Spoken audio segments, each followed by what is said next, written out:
Welcome to Cattle Sense, your weekly podcast. I'm your host, Penny Bowie. Welcome to our special guest, one of the top auctioneers in the business, and he just happens to be my daddy, Colonel Gerald A. Bowie.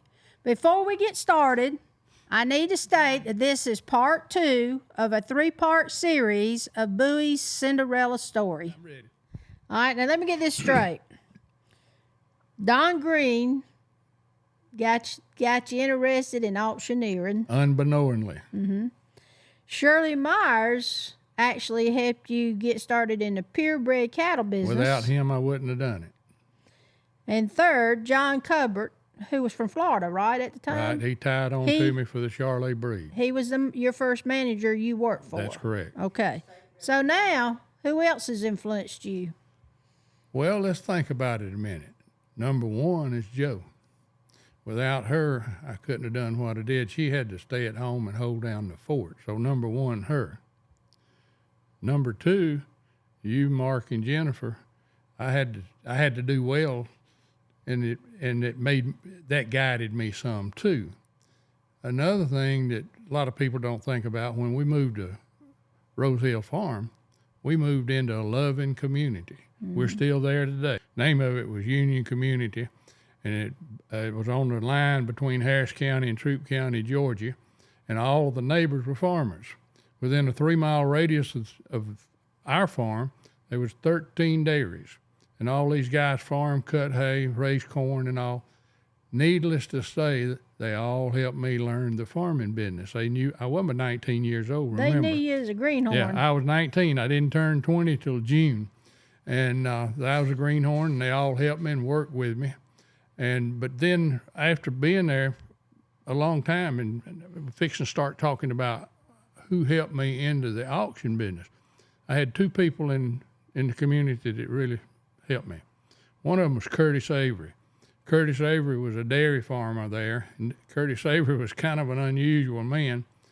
He was a representative for the National Cattlemen's Association, and he traveled all over the United States making speeches for the Cattle Association.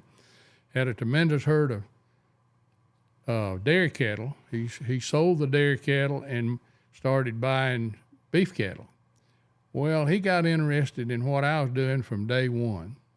And every time I had a sale, he would show up and talk to me about it and how proud he was and how good I was on do and this, that, and another. And he pushed a lot. The other guy was my preacher, and he pushed me every time. Let me just say this right in the middle of all this. I was about to give up. I'd been at it 2 or 3 years, and it was tough. And Curtis knew I had something going. The preacher was Jap Keith, and Jap Keith was our preacher at that time. He was a young man. He didn't really know what I had going, but he knew I had something going, and he wanted to encourage me. And for some unknown reason, on one of my cattle trips coming back from Texas, Keith was on the airplane. And he said, he got up in the middle of the flight that night and said, "Folks, we're going to have an auction. We got an auctioneer on the plane. We're going to have an auction." Really? And he made me sell to all the people on the airplane. That kind of help pushes you, and it helps. But that was the local help. Now, all of the farmers locally, if I wanted anything, all I had to do was ask for it. They come and help. We helped each other. But anyway, that's kind of help I had getting started. And then I'm going to tell you as we go along, the ones that helped me get into various breeds. I don't want to miss any names, but there's some people that just stood out that helped me. Yeah. I never would have got started if I hadn't got Paul Rogers to hire me to sell the local stockyard. Stockyard. So he was a big help. Influence. And I had one more guy, Joe always laughs about this, and his name was Cardwell. Cardwell was a buyer at the stockyard, Russell Cardwell. But buyers was tough on me. And sometimes you get aggravated with them. "You missed me." And Russell was the worst one in the world. He knowed if he got under my skin, I would favor him. I would give him all of the favors. And he pushed me hard, and he would embarrass me, and he did everything. And one day after I got selling purebred cattle, he was doing this while I was selling purebred cattle because I was selling there. And one day I come home, I don't know what I can't remember what he done, but it was terrible. And you can't get mad at a buyer. That's one absolutely thing you don't do. You never get mad at a buyer. I don't care what he says or does. You eat it and go on. But I went home and I told Joe, I said, I've got to make a decision. And she said, what? I said, Russell Cardwell is aggravating the hound out of me. And I said, I've got to make a decision. And she said, what's that? I said, he's going to get down to the auction box and whoop his butt, or I'm going to learn to sell to him. And I said, I think I've made the decision. I'm going to learn to sell to him. I said, if I can learn to sell to Russell Cardwell, I can sell to anybody, anywhere, at any time. So the next few months, that's what we did. So he went in one day to the office and told Joe, said, Gerald's doing really good. Said, I've raised hell with him and I picked on him and I've pushed him, but he said, I'm making an auctioneer out of him. So you get help that you don't even know, do you? You get help that you don't know you're getting. You think you're getting cussed out and the man's helping you. Yeah. And I'll never forget Russell. Unknowingly to you this time, you had help. I never will forget Russell Cardwell. Yeah. That's a great story. He made me from the auction box. He's the one that taught me no matter what anybody done or no matter what anybody said, you just go with the flow because they're not always meaning what they say or what they do. Penny, talking about people that helped me, I mentioned John Corbett that hired me to do my first sale. I'd like to say a little bit more about John and some of the guys because Charolais Cattle was what got me started. John Corbett was kind of an unusual guy too. He was in the House of Representatives of Florida.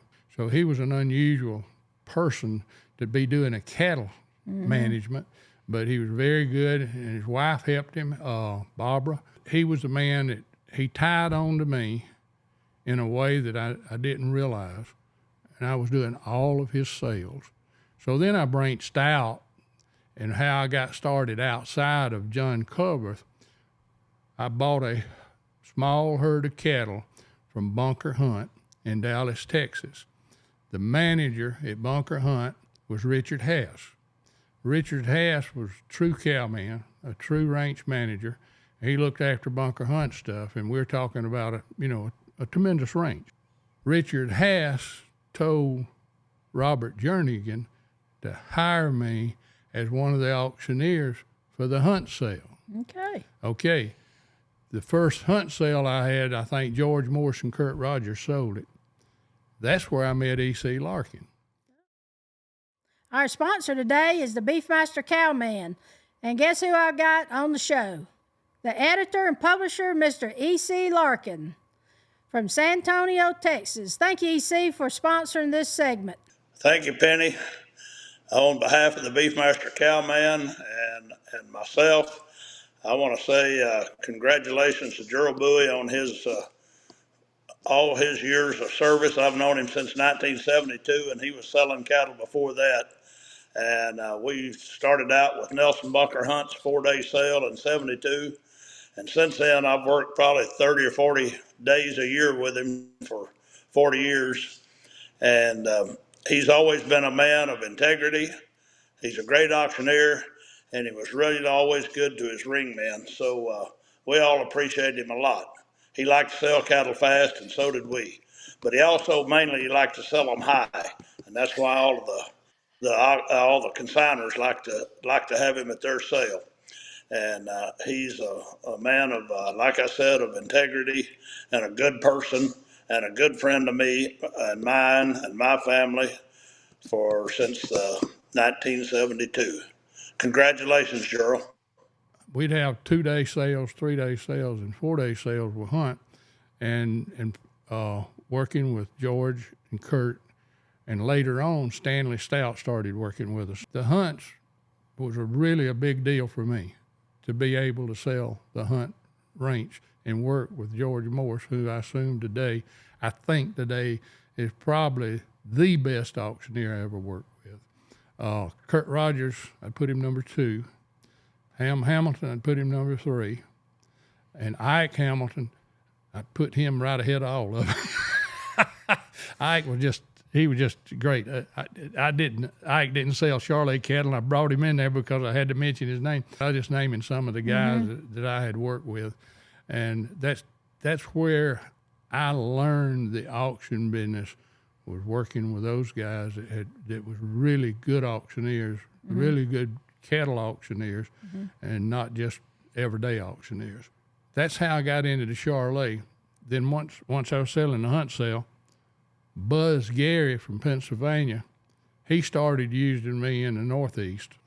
And then Jim Colliver was in Ohio, and Jim Colliver started using me. So I was selling for John, I was selling for the Jernigans, I was selling for Buzz Gary, and I was selling for the Collars. Now, wasn't many other, there might have been one or two more sale managers, but they didn't last but a sale or two. But those were the four guys that controlled the Charolais business when I got started. And I sold for 10 years, nothing but Charolais cattle. For the first 10 years of my business, I only sold for the Charolais cattle. Well, what other breeds have you done after? After the Charolais, what was the next breeds? All right, I'm gonna try to give it to you in the order. The first opportunity after Charolais was John Joyce in South Texas called me, and he had a big Brahman sale in South Texas that he wanted to sell. The Brahman herd, I had never sold Brahman cattle, and it was a 2-day sale, and he had me and Ike Hamilton and Stanley Stout. The three of us was going to sell it over a 2-day period. That's when I met Ike, and I already knew Stanley. So we sold Brahman cattle for 3 days, and then I got to selling Brahman sales in Florida. Florida was a big Brahman sale, so I got to selling Brahman sales in Florida also. John got with Buddy Smith. Buddy Smith worked with the Santa Cruz Association as a field man, and somehow or another, Buddy had got a sale at the Houston Stock Show, but John Joyce helped him get it. So John was going to manage the sale, and Buddy was going to be the co-manager. Now, let me say this. I had been selling Charolais cattle at the Houston Stock Show for the last 10 years, so they knew who I was. So he wanted me to sell the Santa Gertrudis sale. First cow I sold was a female, and she brought $10,000, and the Santa Gertrudis breed had not sold a cow for $10,000. Needless to say, I sold Santa Gertrudis for the next 10 years. Buddy Smith was a fine sales manager. He did a super job for the Santa Gertrudis breed, and he did the same thing for me that John Culberth did. He stuck with me. Okay, selling Santa Gertrudis cattle, I run into the Brangus cattle. I met Matt Seiler. He's like a brother to me. And then from Brangus cattle, we got mixed up and got to selling red Brangus, so I was selling Brangus and red Angus. Meanwhile, back in the Southeast, I was selling Angus and Herefords kind of in between, and that's where I met Ham Hamilton. And Ham Hamilton was a Hereford auctioneer that everybody loved. Fred Shaw loved him to death. He was really good. He helped me a lot, and you didn't get a lot of help from the auctioneers because you was competition. And I remember selling a sale out in Oklahoma. I'd been selling, I guess, 4 or 5 years with George Morse. And I already told you I thought George was one of the best auctioneers I ever sat behind. And after he had never told me nothing. He ain't never said, you done good, you done bad, keep this up, do this, do that. When he got through selling, he got down and I sold, and that was it. When we sold a sale in Oklahoma, and when it was all over, he come up and he slapped me on the back and said, best job you ever done. So it made you feel good. It took me 5 years to get it, but I got it. But that's how I got those breeds. Back home, I didn't sell many Angus sales. I sold all the Harvey Lemon sales, and then you meet people coming down the road that helps you. But the one influence that I run into that any auctioneer, any ringman, any cowman would be honored to know, that's Fred Hawkshaw. Well, Fred was bigger than life. I'm talking about his size, stature, and himself. Every ring man that you see that works knows Fred Shaw. But what I got out of Fred that a lot of people didn't get, I always stopped in Mississippi and picked him up in my plane and carried him to Texas and carried him everywhere he went. He flew with me, I bet, easily 100 trips. And he told me all of the back history. I know the history all the way back to when they showed cattle in the rail cars. I know all the famous breeders that's dead and gone then, know where all the cattle started. He was a great storyteller, told all kind of tales. And the only thing today, back then we didn't have mobile phones and cameras and recorders. I wished I had recorded him on those plane trips because they were always interesting. But he was the professional. He was the man. You don't believe it, call EC and ask him. Don't believe it, call Tom Johnson and ask him. Call any of them. Ask them. Call any of them and ask them about Fred Shaw. That was probably the greatest influence other than sitting behind George. Knowing Fred Hawkshaw. Knowing Fred Hawkshaw. He was a character. He was. Everybody loved him at the auctions. Well, and he would shake those sell rings, and he was bigger than life. Yeah, when you get in this business, it's a family. Mm-hmm. The people that own these cattle, they may be poor, they may be rich, they may be middle class, they may not have a job, they may have the biggest job. Like I had Governor of Texas sitting beside me on a sale. They're all family. They're all people. I just love them all to death. I don't know one cow person that I can tell you I don't like. Not one. Yeah, they're a different breed. They're just a different breed of people. All of these people tie into what you're doing, and what I want people to realize that on this podcast, nothing happened overnight. Dad, I have two special guests today. Who would that be? I have Mr. Clark Jones with Jones Beefmasters and Rick Stonecipher with Cottage Farms. Well, what a surprise. I didn't realize they was going to be in this program. Welcome, guys, and thank you for your time. Thank you for coming, and thank you for your business. We're glad to be here. Honored to be here, Colonel. Our relationship with Colonel Bowie is a lot more than business. He's a special part of our family, and he's done every sale Rick and I have ever done. And, several years ago, Penny, Gerald talked about retiring from the cattle business, actually, not doing any more purebred sales. And Rick and Scott and I, that's Rick's brother, we went to him and said, look, we don't care what you do otherwise, but said, you're going to do ours. You got a lifetime contract with us. And my biggest concern is that Colonel's going to outlast me, Penny, and he'll be doing them after I'm gone. So it's a special relationship we have and a bond. I was honored. I've been sitting by him every time we've done one, and we've been incredibly successful. And it's a joy for us to work with him, and we enjoy it more every year. And I don't know the number, and I don't want to call numbers, but we've sold a lot of cattle together, and every one of them has been a pleasure for both of us. Yeah, and I'll echo that. I'm probably 45 years into doing this, and Mr. Bowie's he is Beefmaster to me. He's what I view as normal. Everybody likes consistency. And when I go back and I look at my life and, before business and all that, he was the type of person that's, played a major role in my life and development. He was, an inspiration with his work ethic and his really positive attitude all the time, just always happy, made everybody feel better and like they were special. He's a great family man. And, at the end of the day, for me, he's a master of his craft, and that's really difficult to get. Not many people achieve that. It's amazing. And watching him the other day, I've never seen him better. And again, I've been watching him for 45 years. So, my opinion, there's nobody better. He is the greatest of all time. He's just an amazing individual and at his craft, which is a hard thing most people do not achieve. You don't know what it means to me to have y'all to come say those words to me, but without good cattle like yours, I wouldn't be nothing. And I believe that with all my heart. Thank you, fellas. I love both of you. Thank you, Colonel. Thank you. We're talking about It's a progression. We're talking about 60 years. Some of these things I'm talking about, these sales, like Gerald A, 10 years, probably did Gert 5 or 6 years before I sold Brangus, and I was selling Gerts and Brangus at the same time, and that's hard to do. Now, it's hard to sell two breeds or horses. I've sold a lot of horses, but not like Dunn. But it's hard to do them because what you do, I'll give you an example.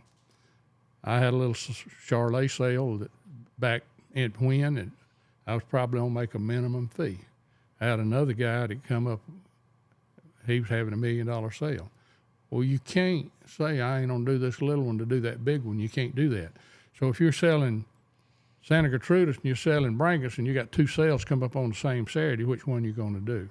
So it's hard to sell two breeds. Not that you don't know the cattle, not that you don't know the people, but it's just the dates. It's hard. Well, that's one reason you had an airplane. Sometimes you had a sale that started at 10 in the morning, and then you'd have some sales in the late afternoon.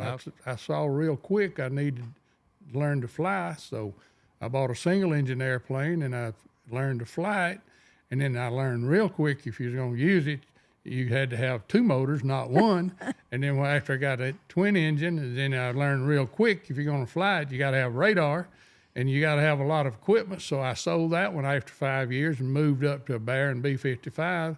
And I flew it 5 years. And then that airplane there, I flew it 5 years. So you're instrument rated. I'm instrument rated multi-engine. I never did get a commercial pilot license because I didn't need it. I wasn't going to fly anybody. But you had enough hours to do it. Yeah, I got about 4,000 hours. Cool. That would compute to about 800,000 miles. I've sold a Hereford sale in Florida and sell a Brangus sale from Atnan Siler in Shreveport, Louisiana that night. Flew to Texas the next day and sold a sale, and then that day I picked up all marine men. We flew to Kansas and sold a sale at the nuclear plant where we sold out all the equipment at the nuclear plant. And the guys were flying with me. We run into a storm in Oklahoma, and we had to land and sit and let the storm go over us and then take off. So instead of getting there Friday night before sale, we got there Saturday morning. We just got there in time to do the sale. Yeah, do the sale.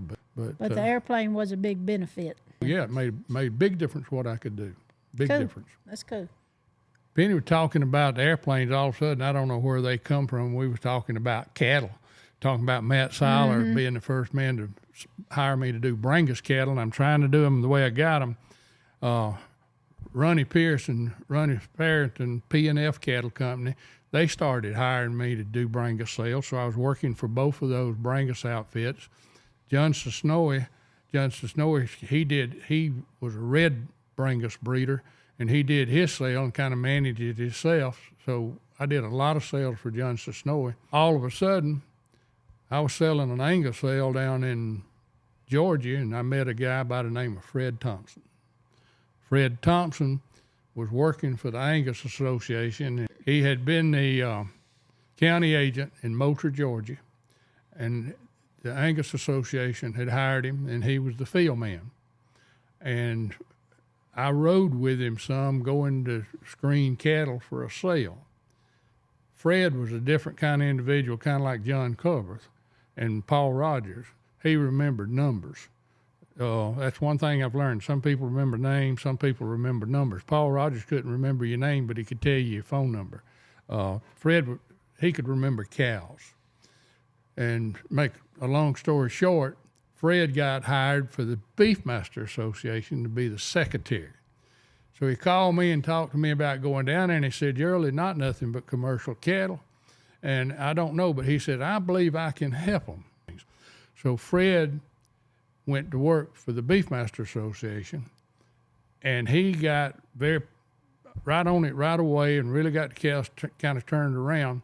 And he hired me for my first Beefmaster sale, which he put together a bull sale down in Florida, and went down there and sold that sale. Fred tied to me, kind of like Matt Siler tied to me, and John Coverth tied to me. I started selling all of his sales.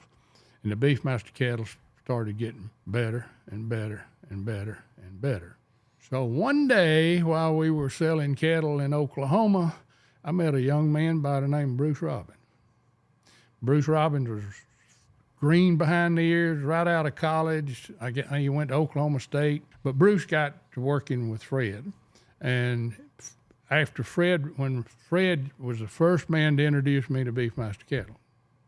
Charlie Bradbury and Mike Green also managed Beefmaster sales, and then when Fred Thompson retired, Bruce Robbins took over, and I finished my career selling for Bruce Robbins. Fred was the first man to introduce me to Brunvay cattle. Fred started selling Brunvay cattle, and I started selling those sales. Now I've got the Brangus, the Red Brangus, the Brunvay, Beefmasters, Chianina, and then just commercial cows. So all of these people that manage these sales, like Fred and John and Bruce and all, they all contribute to what I've been able to do and what I know and what I learned. All of them blended together with different ideas and different ways. And the cattle industry has the best, in my opinion, has the best platform for auctions as any platform. The way you sell. The way they do, not just the way you sell, but the way the cattle are handled with ring men, sales managers, sales consultants, all of the things that goes into making a cattle sale is one of the best platforms. It just works. So all of this, we're talking about 60 years now. If we were talking about something we just done in a year, one sale I done, I could tell you a lot about one sale, but as stuff comes to my mind, some of the stuff hasn't been in my mind in 60 years, Penny Boy. How many years have you done Houston? I did Houston before I quit, 25 years. These are pins, right? Every time you went to the Houston Stock Show, they would give you a pin, and the ones on the left is a Fort Worth Stock Show. And they give you a pin. It was a gold pin or whatever color they made it. Every one of them was different, had Auctioneer on them. And you could go anywhere you wanted to in the showground without paying if you had one of those pins. I sold the Brahma, the Santa Gertrudis, the Beefmaster, the Brangus, the Pinsgauer, and the Murray Grays. I sold six. Yeah. Six sales in one weekend for Houston. Just boom, two sales a day for 3 days. Wow. Now, Dad, you had one unusual Gert sale. And what was that called? Well, I don't know which one you're talking about because they was all really good and all unusual, but I would assume you're talking about the Western Heritage sale. That's right. That's a picture of it, actually. That's Western in the ballroom. Yeah, Western Heritage sale was really an unusual sale. It was dreamed up by Joe Marchman. Joe Marchman was a visionary like you never knew. He was another guy that attached himself to me, and he put together a lot of ballroom sales. And I'll talk a little more about the ballroom sales. Yeah. Sitting on the left side in that picture, and the guy on the right side was the art director. But Governor Connolly was sitting. Now he's not governing. He's not still the governor. What he's doing right here, he's running for president. Oh. This is the year he run for president, and he had a quarter horse in this sale, and he'd sit up there and give commentary. And Buddy Smith managed the sale. Buddy did a really super job with these. The cattle were in the basement, and we had to carry them up 3 floors on the elevator and get the horses and the cattle into that pen. Here's the best ring, man. Don't ask me to name all of them. But show Fred. Fred is the big guy. Fred is the big guy in the white suit. And Phil Stahl, one of the great ring men, is the little guy right in the middle, looking, smiling, standing next to the good-looking girl. I'm to the right of him. Why? White suit. Yeah, why she had me in a white tuxedo, I don't know, Joe. And there's several other people there. I see EC. He's in the gray suit. Yeah. I know them all, but that sale was a long time ago. Incidentally, we sold Santa Gertrudis cattle. We sold American quarter horses. We sold Western art. All at that. That's why it was called the Western Heritage. All right. That sale totaled $4 million. First sale, I guess, cattle sale or anything I'd ever sold that brought that kind of money, brought $4 million. Penny, would you like to hear another unique sale? Yeah. You would. You just want the short, or you want the story? I want the story. You want the whole thing. The Beefmaster people decided they wanted to do something. Now, this sale, the reason I think it's unique, Penny, is in my opinion, it changed the industry, the way we started selling cattle after this. But Fred Thompson came up with the idea. He knew about the Western Heritage sales, me and him big buddies. He knew about the Western Heritage sale, and he knew what was going on, so he wanted to do something. So we got the Beefmaster group, and the sale was going to be in Monte Carlo in the country of Morocco. Think about it a minute now. We're in right at the edge of France in Morocco. We're fixing to sell Beefmaster cattle to people that come in on an airplane. So how could you improve on that with the technology that we had at that time? No computers, no digital anything. Everything was different. So what Fred came up with, it was ingenious, but it worked. And Bruce was working with Fred at that time too. They set up a sale site in the Prince Kelly Theater in Monte Carlo. They also set up a sale site at the Holiday Inn in San Antonio, Texas. And the way they did it, we used TVs in Monte Carlo and we used TVs in San Antonio. In other words, the guys in San Antonio and the guys in Monte Carlo was listening to each other on telephone and they were flipping at the same time. So they were seeing what we were seeing. Okay. I was selling. Bruce Robbins was sitting in the auction block in San Antonio. He had on a headphone, and I had a man by me with a headphone on, and they were communicating. The people in San Antonio could hear everything I said. They could see everything that was going on, and they could bid on cattle just like they could there, and Bruce would turn the bids into us. In fact, the very first sale was a bull that brought $100,000. So that sale turned out to be a very successful sale for Fred and the Beefmaster breed. But what I'm talking about, it being unique, it wasn't unique that we were selling cattle. We was a continent away. You were international. International with two sales connected together. And at that time, it wasn't like, it would be nothing to do it now. Absolutely, just put it on DV auction and go. But this was the beginning of us selling on TVs. And then after this sale, we had a couple of more. Cottage Farm did one at their Texas ranch. And we used a dish at that time. And Dr. David Brown in Florida did one. Dr. Brown did it first. And to do it, that dish was on a tractor trailer. Yeah, it was on truck. And the cost of doing that was about $40,000. So they was not only selling their cattle, they were helping the industry with a whole new way to sell. First sale I really remember that was all TVs and all was in Shreveport, and Ernie set it all up. But then it just got bigger and bigger and bigger the way we do now. Yeah. But that's how all that started. Now everything's on TV. Yeah, that's how all of it started. Well, that's key. And without those sales, and without those breeders having the vision to do it, and without those breeders willing to invest the money, we might have not ever got to DV auctions. But this one at Monte Carlo is the one that broke the dam. And that was a Beefmaster sale. That was a Beefmaster sale, and Fred Thompson and Bruce Robbins did it, and it broke the dam in the way we sell cattle, and it also kicked the Beefmaster breed in the butt too, because everybody got excited about what they were doing. I remember we went to Lake Tahoe and did one. We went to Las Vegas and did one. But I mean, it started at Monte Carlo. We just got where when you had a sale, you could use the satellite. They could call in on the telephone, or you could go to the ballroom and you could show it on TV. None of that was happening when I started. Yeah. Things changed, and I watched those changes. Some of them I was a first in. Some of them I might have been a second or third, but I was at the beginning of all of it and worked my way.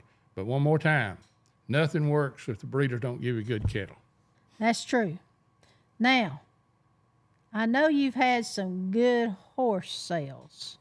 Well, we're talking about cattle. If they want to hear about my horses, they're going to have to come back and listen to number 3.